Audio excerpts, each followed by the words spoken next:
Detectives believe they finally have enough evidence to charge Rebecca Fenton with the murder of her husband, Larry.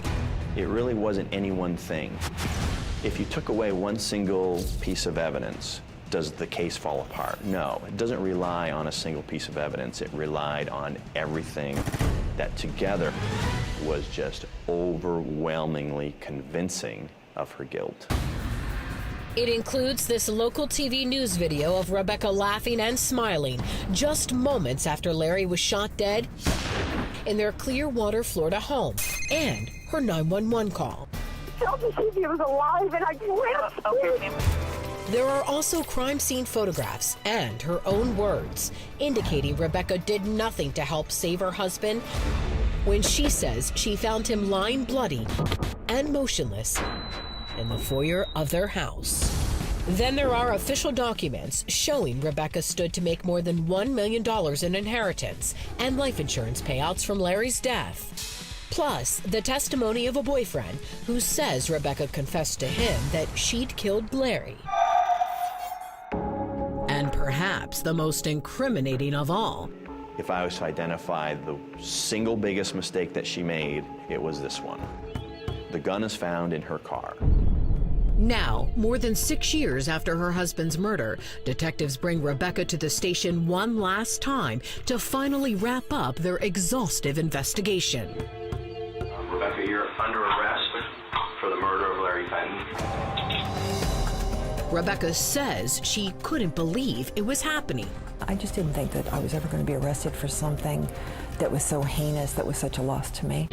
But Rebecca also never thought a jury would convict her, or that she would ever be meeting Crime Watch Daily behind bars, where she is now less than 3 years into a life sentence for the first-degree murder of husband Larry. How can you get somebody on premeditation when you can't put them at that crime scene or on that weapon? And when we sit down, I ask her the big question. Did you kill your husband? No, I didn't. No, I didn't. Why should people believe you? Because the evidence, the lack of evidence, the lack of physical evidence. But detectives are certain Rebecca did do it. I absolutely know that Rebecca is the shooter and believe it based on the totality of the entire investigation, without a doubt. I think Rebecca has told this lie so much that maybe she has talked herself into it. Rebecca genuinely is a sociopath. I really believe she thought she was going to get away with this.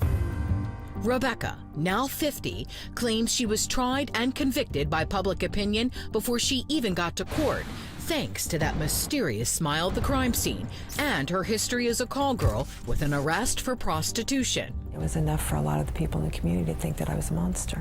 And Rebecca still insists a burglar murdered Larry. I don't think that they went in intending to kill anybody. I think they came down the stairs and they had that gun in their hand, and I think somebody panicked.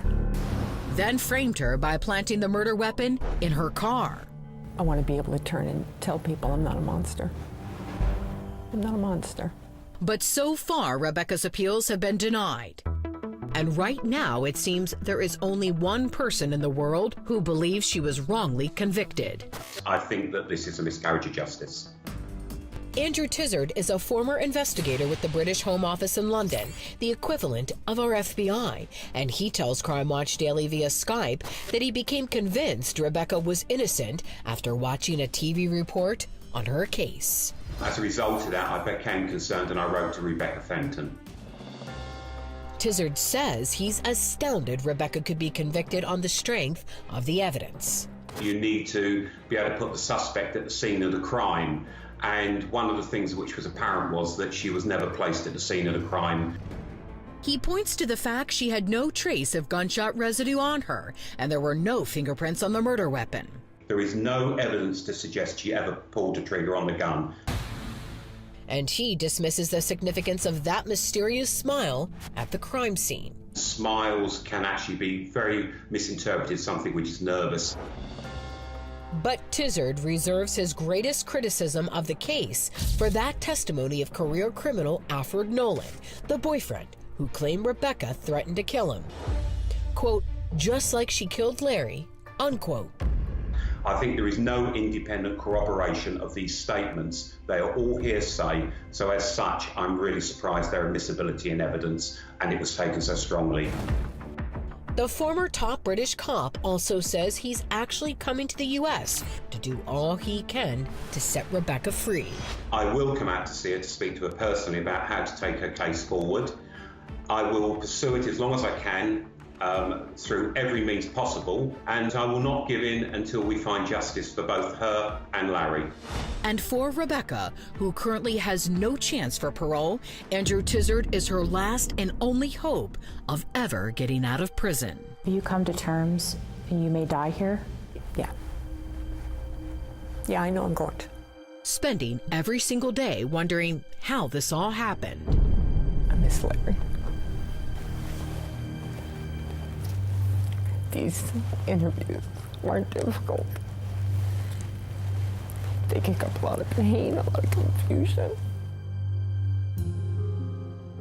And then I got to go back to where my cell is. And, you know, relive it. I'm Chris Hansen. If you like this story, make sure you tune in every day to Crime Watch Daily.